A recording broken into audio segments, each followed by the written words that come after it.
So my unexpected story happened in 2017, and November 2017. And I learned quite a few things about myself. The first thing I learned is that I am relentless in my pursuit of the D. The B. Yeah. Yeah. So there I was, writhing in pain on the garage floor of my apartment garage. It felt like a stake was going through my heart. I was losing feeling in my legs.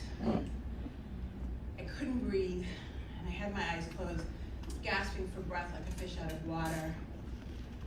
And then I heard his voice, and I opened my eyes, and there he was, chiseled jaw, pillowy lips, eyes like root beer candy.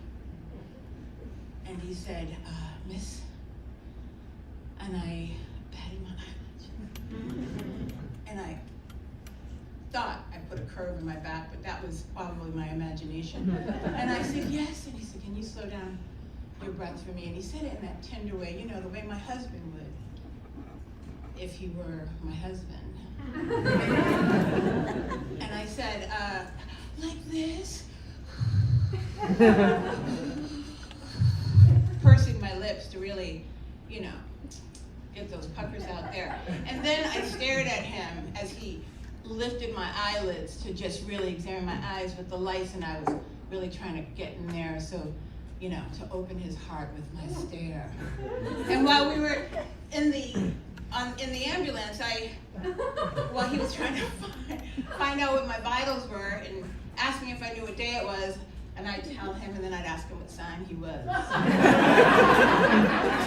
wanted to know, when the last thing I ate, and I'd tell him that, and do you want children? And, we just kept going on, and then as he gurneyed me into Oakland Hospital, I was like, why don't you take my number just to make sure that I'm okay? And he was just like, okay, lady. So yeah, the relentless pursuit of D is something I learned about myself. Later on that evening, I also learned that for my surgeon, right before going into the operating room, that I was having an aortic dissection.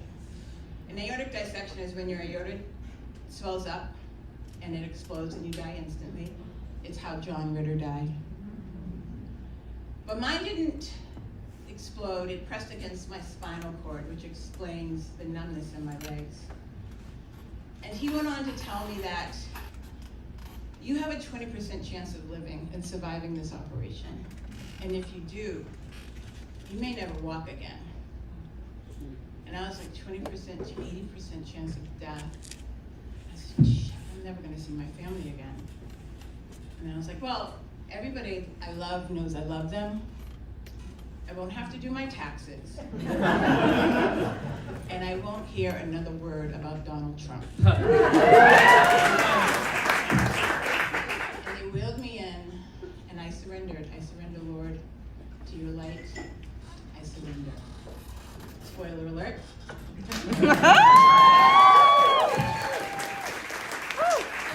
I woke up to this sound of light cheering from the nurses that surrounded me. And the first thought was, okay, I'm not dead.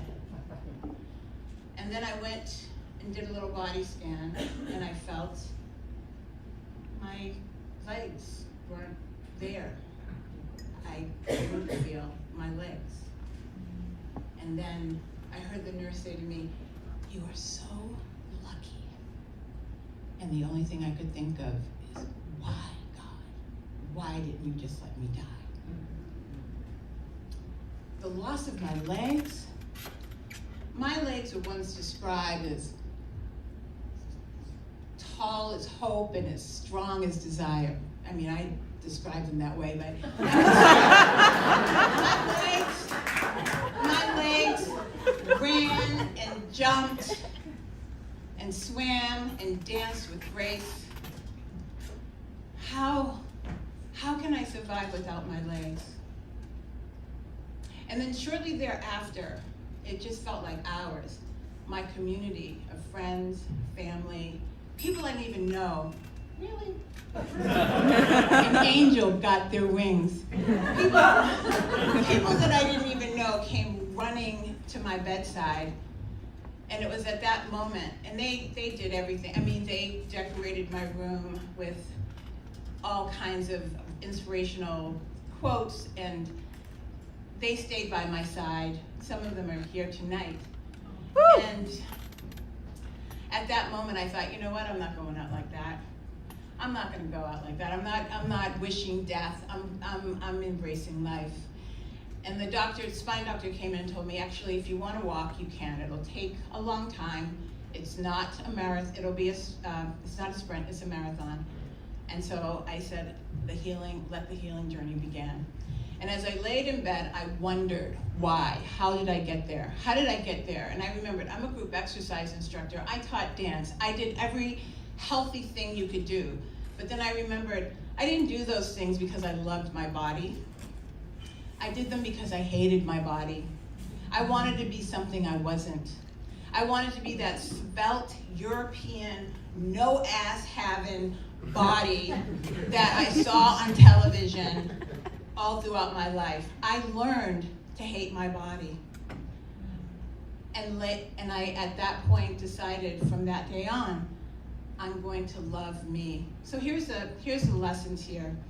The first lesson is surrender. When your back is against the wall, a few more angels, I got you though. When your back is against the wall, surrender is the only way forward.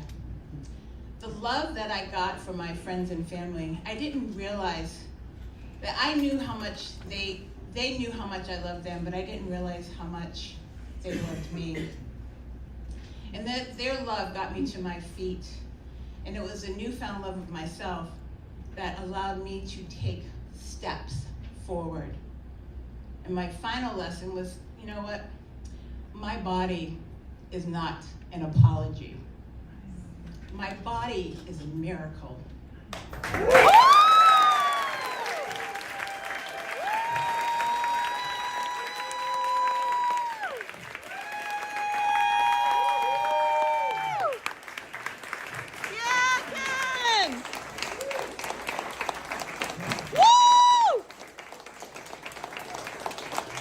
Is this so beautiful?